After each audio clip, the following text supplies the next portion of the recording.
We will come to KRISHNOPANISHAD in this episode. It is a very simple Upanishad which tells the story of the various incarnations of God. Before that, I would like to acknowledge my gratitude, my indebtedness to my professor who taught me Sanskrit in Fatima College, Kollam. For 2 years when I was a BA student. My subsidiary was Sanskrit and it was Radha Miss who taught us Sanskrit. And it was she who introduced us to the world of the great writings in ancient India, and I cannot forget this ever.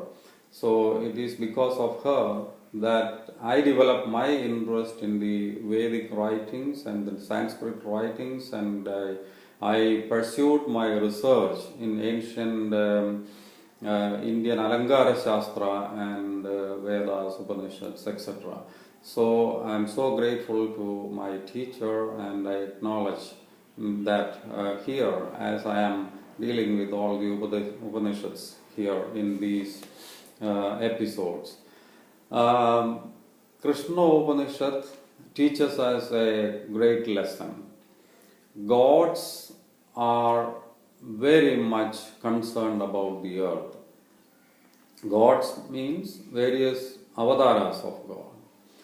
Why does God take different avataras in different ages? We get an idea from this Upanishad. Here we find a series of incarnations of God, and that is in the form of a story when all the Devas, they wanted to feel the immediate presence of Sri Ramachandra, and they came with a request to him.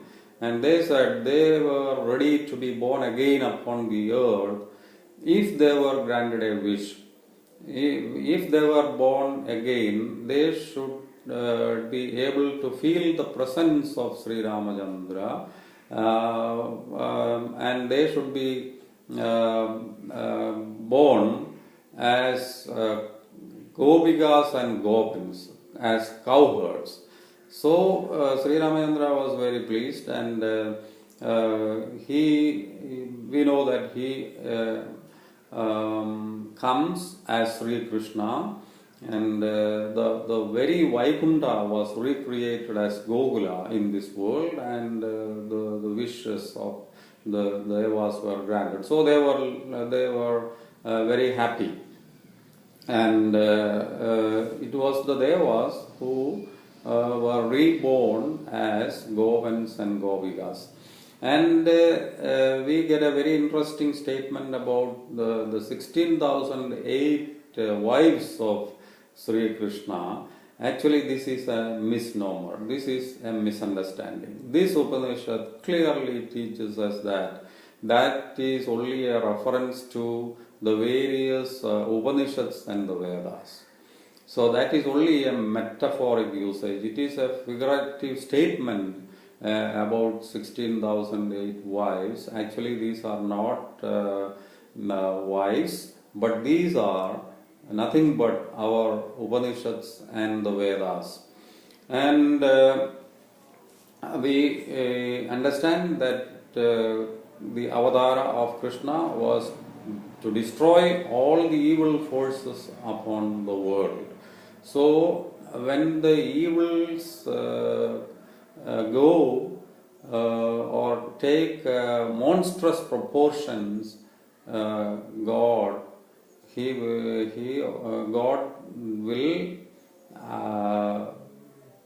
take the form of different avataras, and they will try to redeem the world from the clutches of the evil forces. This is a continuous process. We have seen it. And gods cannot take their hands away from the world. So that shows us that the Creator is interested in the world. The world is a divine entity, and as long as it remains in the form of this earth, or until it is transformed into a heaven. That is our belief. The whole world has to be transformed into a heaven. It has to become a heaven one day.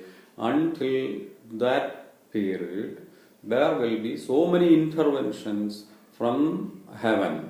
And this Upanishad teaches us about various avataras upon this world.